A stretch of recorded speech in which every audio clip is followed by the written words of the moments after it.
Call the meeting to order. Roll call vote, please. Alderman Persick. Here. Alderman Kirby Hall. Here. Alderman Van Dyne. Here. Alderman Evans. Here. Alderman Kerwin. Here. Alderman Tudor. Here. Alderman Studer. Here.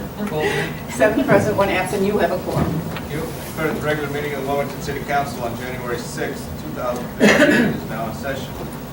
Council, your approval of the minutes for December 16th before you. Mr. Mayor, after careful review of the minutes, I've found no errors and make a motion that we accept them as presented and have placed on file. A motion by Alderman Studer. Do we have a second? Second by Alderman Tudor. On a roll. Yeah. Roll call vote, please. Alderman Studer. Yes. Alderman Tudor. Yes. Alderman Persick. Yes. Alderman Kerwin. Yes. Alderman Kirby Hall. Yes. Alderman Van Dyne. Yes. Alderman Evans.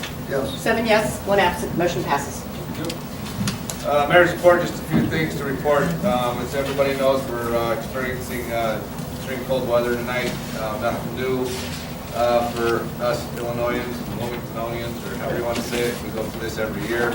But just to let everybody know that there are emergency procedures in place with our police staff, pedestrian crews on standby, as well as we've made notification with Local 150 and others in the event that warming centers are needed, so everything's in place. Hopefully we don't need them. Like we said, we always expect for the worst and hope for the best, so hopefully it's another typical cold weather night in Wilmington, so we'll go from there. As far as I know, the schools are still in session. Haven't heard anything as far as reports that the school's been canceled at all in Wilmington, so we'll prepare for that as well. I'm sure our police staff will be on hand just in case anything's needed there. So let everybody know that. Next up is just pleased to announce that on our second try, the City of Wilmington has been awarded their OSLAD grant in regards to the South Allen part, the acquisition of the homes. So we're halfway there, put it that way. There are specific steps that need to be taken. As everybody knows, the OSLAD grant is a 50-50 grant, and the basis is right now kind of around $250,000, but there's still appraisals and stuff that need to be done before final dollars is awarded based on the appraisals and stuff like that. So it's a beginning process, but it's a huge step for us. As you guys know, the year before we did not receive it. This year, Governor Quinn actually had a announcement, I guess, Saturday. Tony was there to represent the city. Let us know, we got it. Kind of did a couple days ahead of time. We're very excited to get that grant.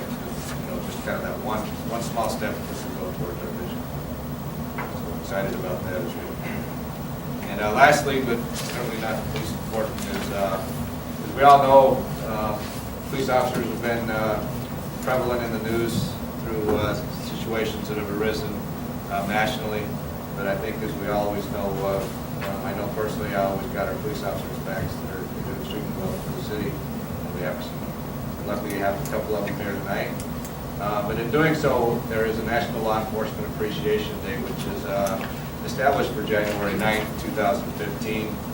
And I'd like to read a proclamation recognizing that effect. And whereas the members of the Police Department of the City of Wilmington play an essential role in safeguarding the rights and freedoms of our community. And whereas it is important that all citizens know and understand the duties, responsibilities, hazards, and sacrifices of their law enforcement agency, and that members of our Wilmington Police Department recognize their duty to serve the people by safeguarding life and property, by protecting them against violence and disorder, and by protecting the innocent against deception and the weak against oppression. And whereas the men and women of the Wilmington Police Department unceasingly provide a vital public service.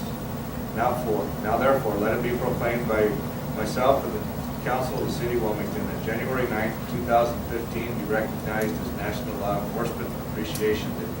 Citizens in the Wilmington area are encouraged to recognize National Law Enforcement Appreciation Day. Law enforcement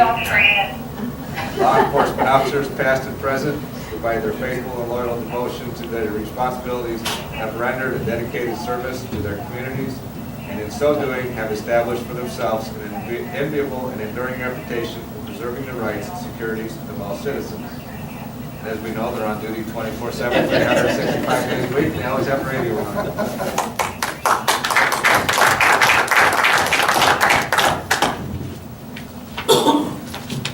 And away you go, right? You gotta go. Thank you. Thanks, guys. Thanks, guys. Stop by anytime. Nice to see you. Like I said, you go from quiet to chaos with those guys in a matter of seconds. So we wanted to make sure they get home. All right, let's see, next time we have citizens' comments tonight. Any citizens' comments? They were too fast.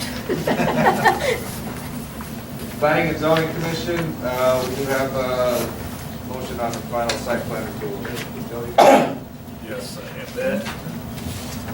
I move to approve the final site plan as submitted, complying with engineering and landscape plans and eliminating the plans for the bike path for the 10-acre site as the southwest corner of Design Road and Kavanaugh Road, AKA Project Turnkey, as approved and recommended by the Planning and Zoning Commission at their December 18th, 2014 special meeting. Motion by Alderman Van Dyne, do we have a second? Second by Alderman Kirby Hall. Any discussion? Yeah, I'll give you a little bit of background. The reason they elected to recommend to remove the bike path, Design Road where this is located, which is the south end of Transco, and this building's going to be on the south side of Design Road. It's really a dead-end road, so the bike path is on that side of the road to head there.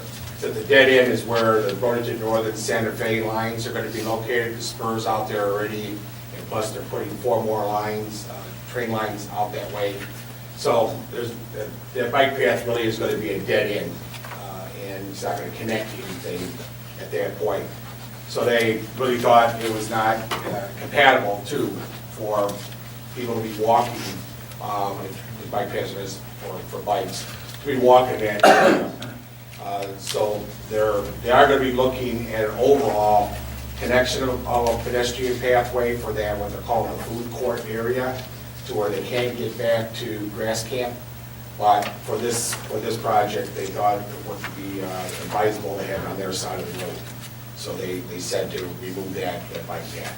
So most likely it's going to be in where Transco's at, but maybe on the east side and north side of Design Road, and have it swing up that way to Grass Camp, where the bike path is connected. Everybody agreed, the engineers and the planner thought it was a good idea to do that. And plus, we're not just putting, material down the road that's never going to get used, and then ultimately getting it maintained. So I think there's a safety issue, Yes. huge safety issue more than anything.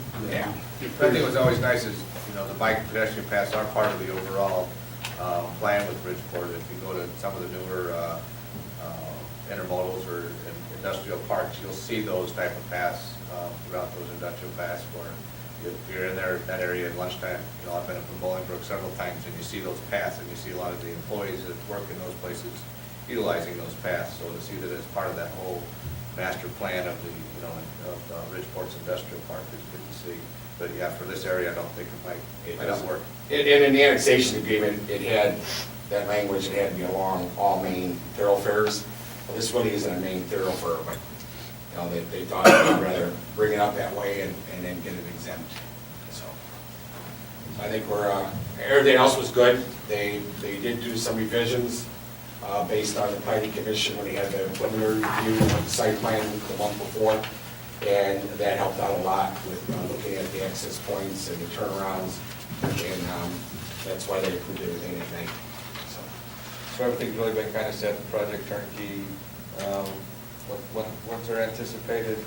They anticipate this summer? Yeah, definitely they want to be open by September 1st is the latest date to get everything opened up by then. They're hoping to be open maybe by June or July, depends if they can get the foundation in the next 30 days, depending on whether the foundation can get done. The mass grading's been done, so they're ready to go for foundation as soon as the weather breaks a little bit, and then put the walls in. All right, any further discussion? Roll call vote, please. Alderman Van Dyne. Yes. Alderman Kirby Hall. Yes. Alderman Persick. Yes. Alderman Kerwin. Yes. Alderman Tudor. Yes. Alderman Evans. Yes. Alderman Studer. Yes. 7 yes, 1 absent, motion passes. And their next regularly scheduled meeting is scheduled for this Thursday at 6:00 p.m. Committee reports, Building grounds, parks, health and safety, Alderman Persick, Alderman Van Dyne. Mr. Mayor, the next scheduled meeting is Wednesday, January 14th, 2015, at 6:30 PM. Just a quick appraisal on that, I know there's been a lot of stuff going on in regards to the park district agreement. That will be on the agenda for buildings and grounds at that meeting, so those that may not be on the committee, if you are willing to attend to be part of the discussion, I encourage that as well. All right, Water Sewer, Streets and Alleys Committee, Alderman Studer, Alderman Kerwin. Mr. Mayor, next scheduled meeting is Wednesday, January 14th, 2015, at 5:30 PM. Police and ESTA, Alderman Studer, Alderman Tudor. Next scheduled meeting is Tuesday, January 13th at 5:30 PM. Moving right along. Finance Administration, Land Acquisition, Alderman Studer, Alderman Tudor. Move to approve the accounts payable report dated January 6, 2015 in the amount of $390,228.33. Motion by Alderman Tudor, do we have a second? Second. Second by Alderman Studer, any discussion? Roll call vote, please. Alderman Tudor? Yes. Alderman Studer? Yes. Alderman Evans? Yes. Alderman Van Dyne? Yes. Alderman Kirby Hall? Yes. Alderman Kerwin? Yes. Alderman Persick? Yes. 7 yes, 1 absent, motion passes. Thank you. Next regular scheduled meeting is Tuesday, January 20th, 2015 at 6 PM. Ordinance and license, Alderman Kirby Hall, Alderman Evans. Yes, Mr. Mayor, the next scheduled meeting is Tuesday, January 13th, 2015, at 6 p.m. Personnel and collective bargaining, Alderman Persick. We'll have a quick executive session in regards to land acquisition. So. City Administrator's report, Mr. Graff. Yeah, there's a new law that's going into effect. It actually went into effect January 1, will be 90 days to implement it. It's all of our websites have to now have email addresses for elected officials besides your phone numbers. So we have 90 days to implement that. There is one caveat in the law that if you wanted to, as a city council, to have one general email for all of an elected official, at Wilmington-il.com, we could do that. I would recommend that, since you already got your phone numbers out there, we can create the Wilmington-il website emails. I think some of you have them, some of you don't. But I would recommend that we put those addresses up there with your first initial, your last name. And then what Gary Fugel could do, our IT person, could have that address. Also, then when they click on it, they won't see your home addresses or your business address. That email will then go straight to your other email address. That way, when you do respond back, you can respond back with the city email address. But this is really your guys' my recommendation is to go ahead with the individual email address instead of a general box, because then you guys could all do your own So responses. individual with the at Wilmington.il. And just a I agree. suggestion, like, I have my own personal naturally one, M.O.R. at Wilmington.il, and Gary set up the password for me and stuff like that, and we could basically do the same thing, we could create those, everybody could get their own unique password.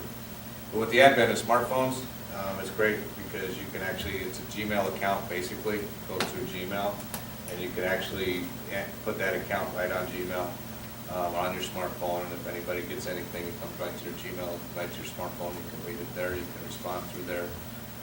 So sometimes with the advent of those type of things, it makes it super easier where you're able to get those type of communications right away. Up to you guys, but we just know we need to implement something within those things. I like your idea. And the good thing about it, it's automatically archived from Gmail, Google account. So any of those communications, if they do become foilable later and they want to ask for all email correspondence from Alderman so-and-so, then, just pull them right up. We can also make them accessible by the city clerk, or Joey can have accessibility where she can see stuff when mail comes in. And even if you don't have it set up on your smartphone, if she sees that email come in, she can advise you through your personal email or through phone call to say, hey, you had an email come in, she could actually probably copy it and send it to you through your personal email. So there's a variety of ways of doing it, we just know we just need to have those created. And I like the idea because too, if for any reason, once we get audit council, then, our personal emails aren't sitting out there. Yeah. So is that the consensus? Yeah. It's mine. It won't happen overnight, but it'll happen next week or so, and we'll let you know. Will the citizen know that you are individually replying to them? Yes, yes, they will get. Yeah, you'll be able to individually reply back, to them, so. And if you want to copy your ward partner, because it might be something to be warned, you'll be able to do that, but use the Wilmington address, to be able to do that, and that way they'll see it too. And if you want to email the staff with a question that came in, or forward that, saying I got a resident calling about, a stop sign that's down, then you can forward that right away to Kobe, and, Kobe then can respond back to you, you can send it right back to the resident yourself. You can have it set up where you get all your city business right through that email. Yeah. So it makes it easy. Yeah, I know Joe went that way with a city email account, so it works well. All right, cool. Anything else there, Mr. Griff? No, I was Covered laughing. everything else? One thing Governor Quinn did say to me was that, first off, was the Wilmington football game was a thriller. Real quick, What a guy. Yeah. give us a real quick update on the dance studio. How's that, everything okay with that? Not dancing yet, Yeah. but everything is, yeah. I That's what I'm talked to- saying, I I mean- talked to the contractor, he was able to get everything pretty much done. He's waiting for electric to get connected from ComEd. I think that was gonna happen this week. Oh, okay. And he's able to borrow electricity from next door. They're doing some work for Factory U, the neighbors. They fix something and they allow a cord to get run just for Sure. lighting. Yeah, they're still planning on trying to get open by February. Yeah. Good, I just, popped up real It's quick. going, Yeah. it's going really good.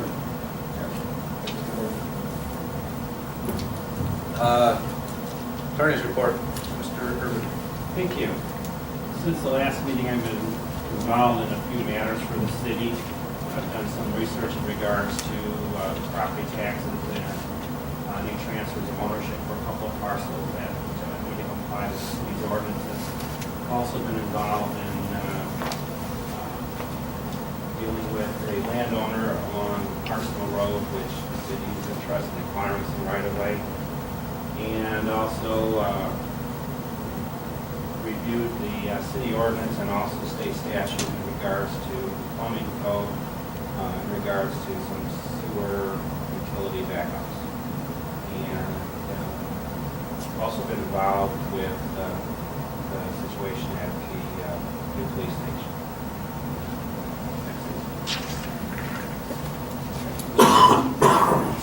Motion for executive session? Okay, Mr. Mayor, I move to go into executive session at 7:18 PM to discuss land acquisition. Motion by Alderman Studer, second. Second. Second by Alderman Tudor, roll call vote, please. Alderman Studer? Yes. Alderman Tudor? Yes. Alderman Evans? Yes. Alderman Van Dyne? Yes. Alderman Kirby Hall? Yes. Alderman Kerwin? Yes. Alderman Persick? Yes. 7 yes, 1 absent, motion passes. Okay, I'm going to make What is your a weekend? motion to close executive session at 7:37. Motion by Alderman Tudor, Studer? have a second. Second. Second by Alderman Tudor. Yeah, I'm gonna do this a lot, I know. Roll call vote, please. Alderman Studer? Yes. Alderman Tudor? Yes. Alderman Persick? Yes. Alderman Kerwin? Yes. Alderman Kirby Hall? Yes. Alderman Van Dyne? Yes. Alderman Evans? Yes. 7 yes, 1 absent, motion passes. Thank you. Okay, after discussion in executive session, there was no action taken. Thank you. Next scheduled meeting is scheduled for Tuesday, January 20th, 2015, at 7 o'clock p.m. Reminder that the Island City Classic is this weekend on the North Island. Make sure you can get an opportunity to do a great time. Motion to adjourn. So moved. Second. Favor? Second. At least it'll be plenty cold for Kirby, that. thank you.